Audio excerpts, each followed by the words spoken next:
Una de las doctrinas falsas más antiguas, aunque ha aparecido en muchas formas diferentes a lo largo de los siglos, es que hay más de un evangelio, que hay múltiples caminos al cielo bajo el nuevo pacto. En Gálatas capítulo 1, versículos 6 al 9, vemos a hombres promoviendo evangelios alternativos y perturbando a la iglesia primitiva.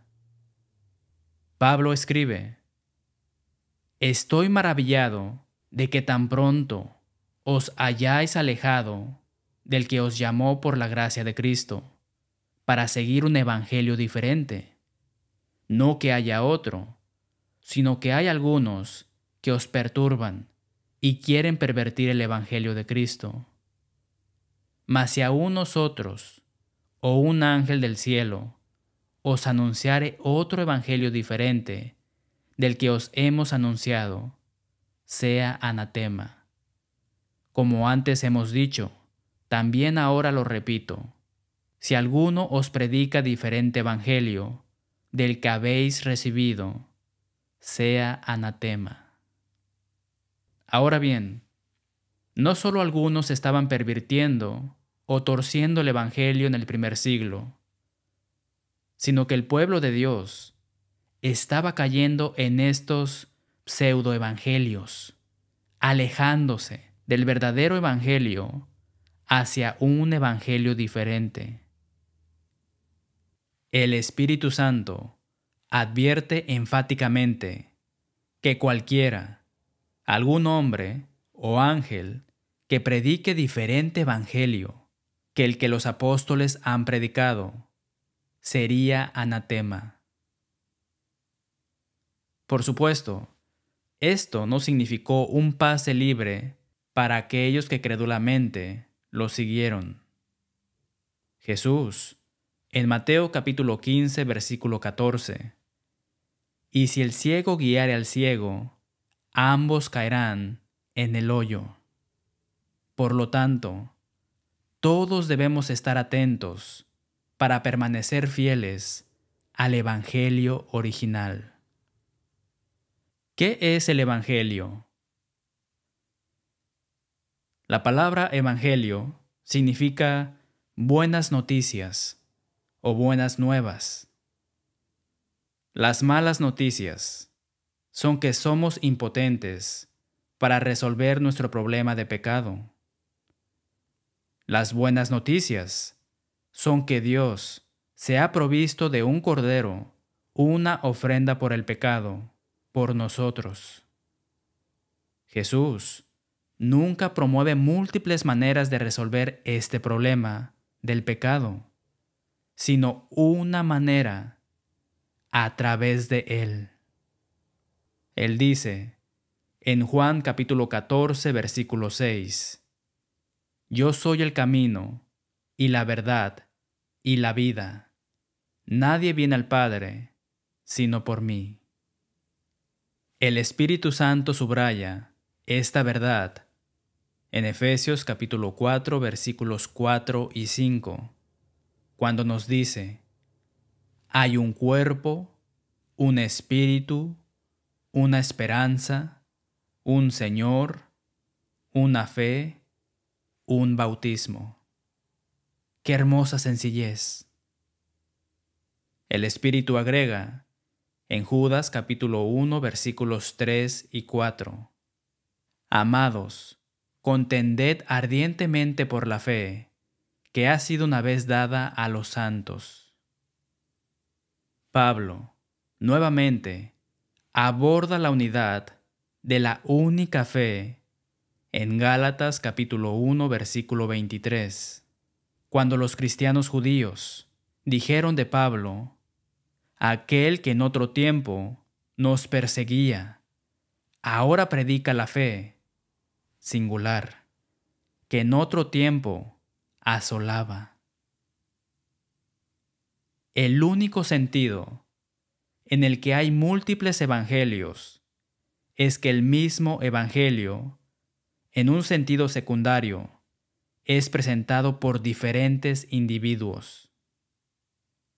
Los primeros 4 libros del Nuevo Testamento, Mateo, Marcos, Lucas y Juan, presentan la llegada del Mesías, tal como la predijeron los profetas hebreos.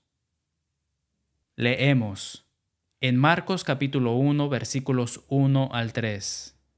Principio del Evangelio de Jesucristo, Hijo de Dios, como está escrito en Isaías el profeta: He aquí yo envío mi mensajero delante de tu faz, el cual preparará tu camino delante de ti. Voz del que clama en el desierto: preparad el camino del Señor, enderezad sus sendas. Cada uno de los relatos de los evangelios presenta el misterio de Jesús de una manera única, manteniendo al mismo tiempo armonía y coherencia con los otros escritores de los evangelios.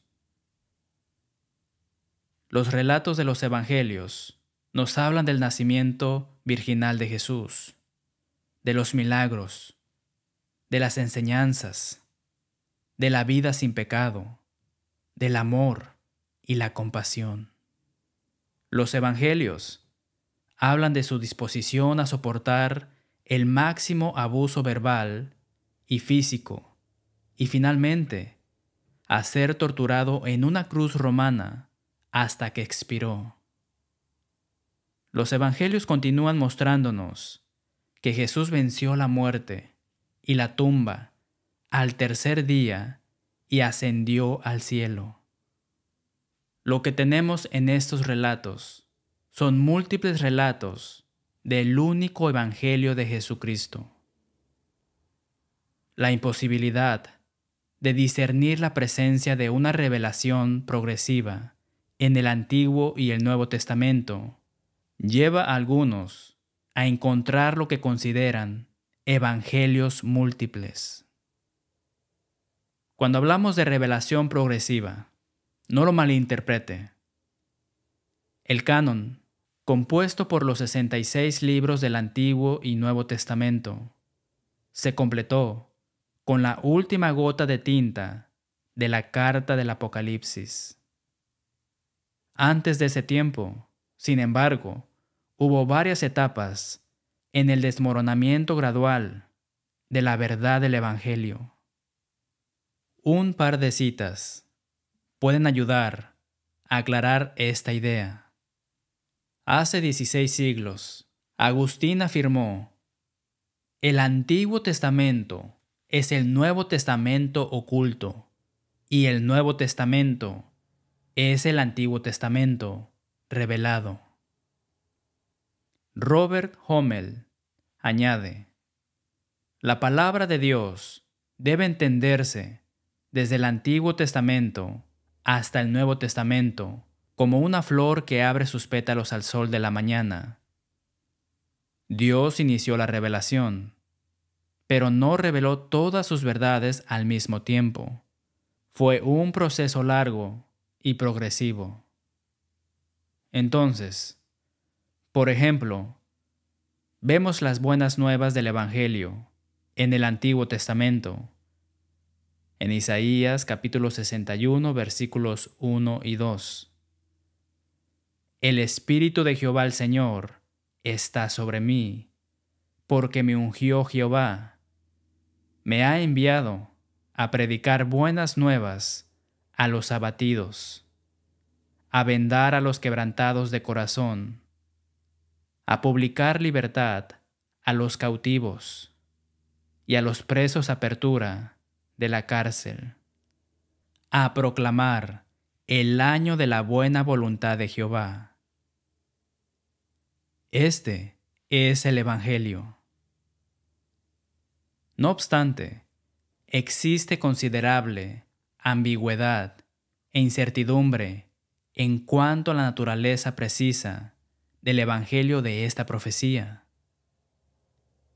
Sin embargo, cuando en Lucas capítulo 4, versículos 16 al 21, Jesús se levanta en la sinagoga de Nazaret el día de reposo, lee este pasaje y anuncia: hoy se ha cumplido esta escritura delante de vosotros. Vemos el Evangelio encarnado en este hombre. Otro ejemplo de revelación progresiva relacionada con el Evangelio involucra la profecía de Jeremías capítulo 31, versículos 31 al 34. Cuando el profeta emitió esta declaración, había una considerable confusión a su alrededor. Cuando por otra parte, el escritor hebreo cita esta profecía en Hebreos capítulo 8 y en el capítulo 10, la situación en un contexto que aclara su significado. Escuche, Hebreos capítulo 8 versículos 7 al 13. Porque si aquel primero hubiera sido sin defecto, ciertamente no se hubiera procurado lugar para el segundo, porque reprendiéndolos, dice: He aquí, vienen días, dice el Señor, en que estableceré con la casa de Israel y la casa de Judá un nuevo pacto, no como el pacto que hice con sus padres, el día que los tomé de la mano para sacarlos de la tierra de Egipto, porque ellos no permanecieron en mi pacto, y yo me desentendí de ellos, dice el Señor. Por lo cual, este es el pacto que haré con la casa de Israel después de aquellos días, dice el Señor. Pondré mis leyes en la mente de ellos, y sobre su corazón las escribiré, y seré a ellos por Dios, y ellos me serán a mí por pueblo.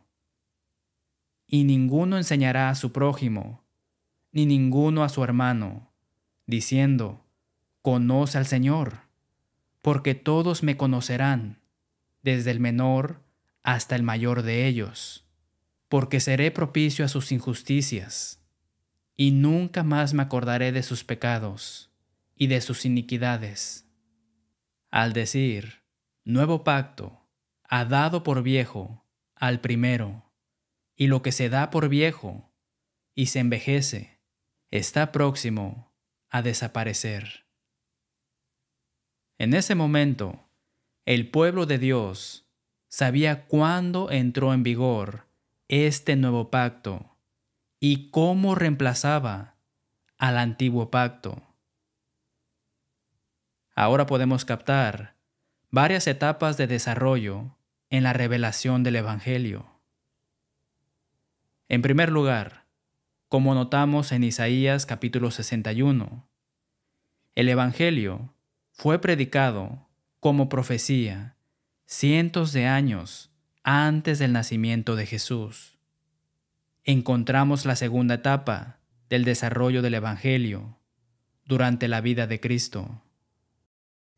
El Espíritu Santo nos dice en Mateo capítulo 3, versículos 1 al 3. En aquellos días vino Juan el Bautista, predicando en el desierto de Judea, y diciendo: arrepentíos, porque el reino de los cielos se ha acercado. Pues este es aquel de quien habló el profeta Isaías, cuando dijo: voz del que clama en el desierto, preparad el camino del Señor, enderezad sus sendas.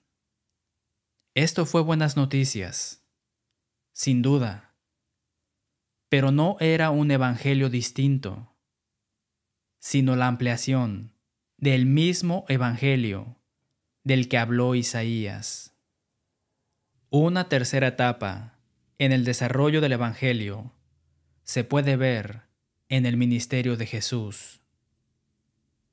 Poco antes del Sermón del Monte, las Escrituras nos dicen, en Mateo capítulo 4, versículo 23, y recorrió Jesús toda Galilea, enseñando en las sinagogas de ellos y predicando el evangelio del reino.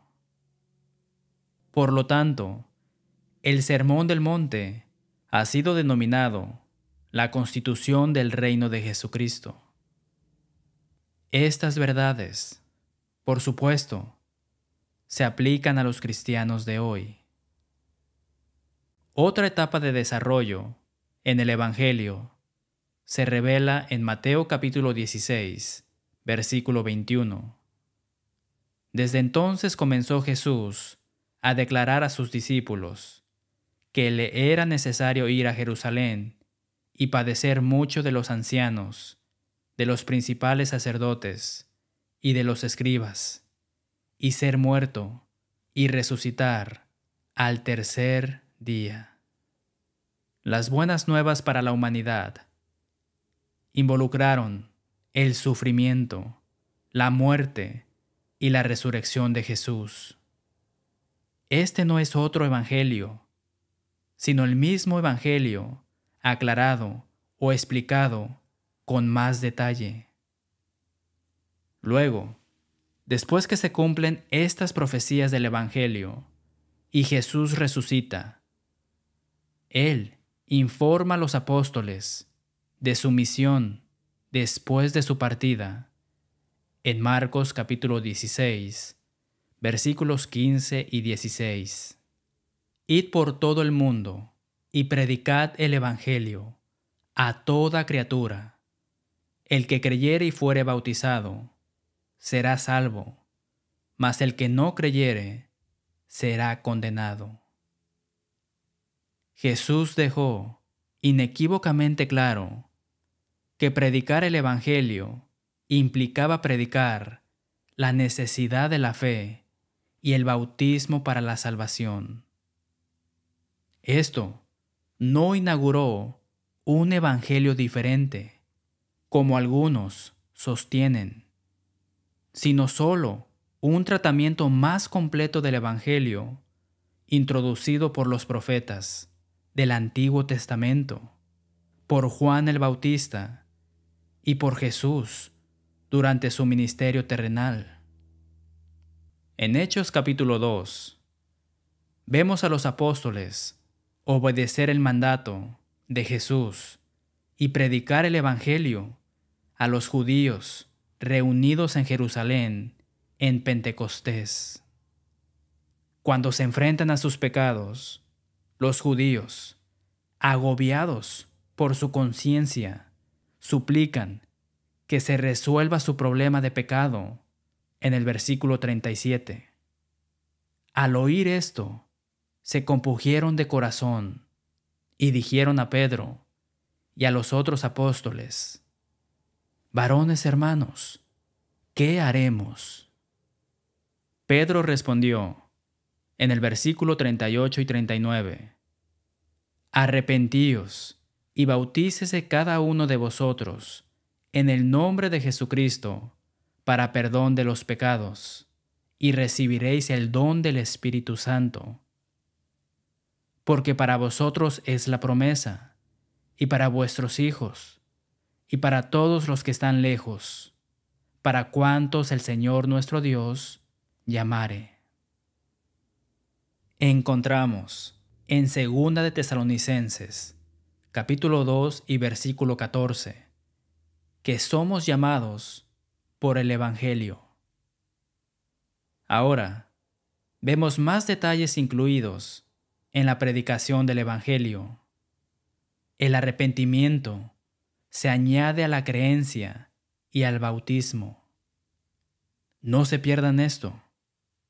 La promesa de salvación, al obedecer el Evangelio, se amplía en el versículo 39 para incluir no solo a los reunidos en Jerusalén, sino para todos los que están lejos, y para cuantos el Señor nuestro Dios llamare. Obviamente, el Espíritu Santo hizo que todas las personas en todas partes fueran elegibles para este Evangelio. ¡Qué increíble garantía dada por Dios! Desafortunadamente, algunos sostienen que este Evangelio predicado por los apóstoles en Pentecostés no fue para todos los que están lejos, ni para cuantos el Señor nuestro Dios llamare, sino solo para los judíos. Estas personas afirman que el apóstol Pablo predicó un evangelio completamente diferente a los gentiles. Dicen que el evangelio de Pablo no incluía la necesidad del bautismo en agua para el perdón, sino solo el bautismo del Espíritu Santo. ¿Qué pasa con esto? Aquellos que promuevan diferentes evangelios para los judíos y para los gentiles citan Gálatas capítulo 2 versículo 7 en su supuesto apoyo a su posición, donde Pablo escribe: me había sido encomendado el evangelio de la incircuncisión, como a Pedro el de la circuncisión. Lo que estas personas sugieren es que Pedro y Pablo predicaron evangelios diferentes, cuando en realidad Pablo simplemente señaló que su público objetivo principal eran los gentiles, mientras que el público principal de Pedro eran los judíos. Esto no exigía que su predicación del evangelio fuera diferente. Una gran cantidad de escrituras confirman esta verdad. De hecho, fue Pedro, no Pablo, quien jugó un papel decisivo en la conversión de Cornelio, el primer cristiano gentil. Los bautizó, pero no los circuncidó. Mientras tanto, Pablo, según Hechos capítulo 9 versículo 20, estaba predicando a los judíos en la sinagoga. En Hechos capítulo 15, versículos 6 al 9, cuando los judíos intentaban imponer la circuncisión a los creyentes, el apóstol Pablo llevó el asunto ante los otros apóstoles y ancianos en Jerusalén. Pedro se levantó y les dijo: varones hermanos, vosotros sabéis cómo ya hace algún tiempo que Dios escogió que los gentiles oyesen por mi boca la palabra del evangelio y creyesen. Y Dios, que conoce los corazones, les dio testimonio, dándoles el Espíritu Santo, lo mismo que a nosotros, y ninguna diferencia hizo entre nosotros y ellos, judíos y gentiles, purificando por la fe sus corazones. Entonces, si hubo dos evangelios, ni Pedro ni Pablo sabían nada al respecto. Observen cómo la obra maestra de Pablo, dirigida a la iglesia de Roma, coincide con las verdades que hemos señalado. En Romanos capítulo 1, versículos 1 al 5, leemos: Pablo, apartado para el evangelio de Dios, que él había prometido antes por sus profetas en las santas escrituras, acerca de su Hijo, nuestro Señor Jesucristo, por la resurrección de entre los muertos, y por quien recibimos la gracia y el apostolado, para la obediencia a la fe en todas las naciones. Entonces, a Pablo se le asigna el mismo evangelio que proclamaron los profetas. Observen que el versículo 1 dice: Pablo, apartado para el evangelio de Dios, que él había prometido antes por sus profetas en las santas escrituras. Él, además, declara que este evangelio implica obediencia a la fe en todas las naciones. ¿Obediencia en todas las naciones? ¿No incluiría eso a judíos y gentiles? Claro que lo hace. Pablo retoma el tema del evangelio en Romanos capítulo 1, versículo 16. Porque no me avergüenzo del evangelio, porque es poder de Dios para salvación a todo aquel que cree, al judío primeramente y también al griego. Pablo habla de un solo evangelio para los judíos y los gentiles. No hay diferencia en el evangelio predicado, sino solo en quien escucha el evangelio primero, como lo demuestra el libro de los Hechos. La realidad es, como escribe Pablo en Romanos capítulo 2, versículos 28 y 29, pues no es judío el que lo es exteriormente, ni es la circuncisión la que se hace exteriormente en la carne, sino que es judío el que lo es en lo interior. Retrocedamos ahora y miremos el evangelio desde otro ángulo. Siempre que sea posible, debemos permitir que las Escrituras interpreten las Escrituras.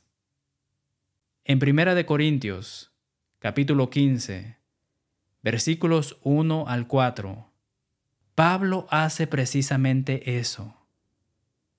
Además os declaro, hermanos, el evangelio que os he predicado, el cual también recibisteis, en el cual también perseveráis, por el cual asimismo, si retenéis la palabra que os he predicado, sois salvos, si no creísteis en vano.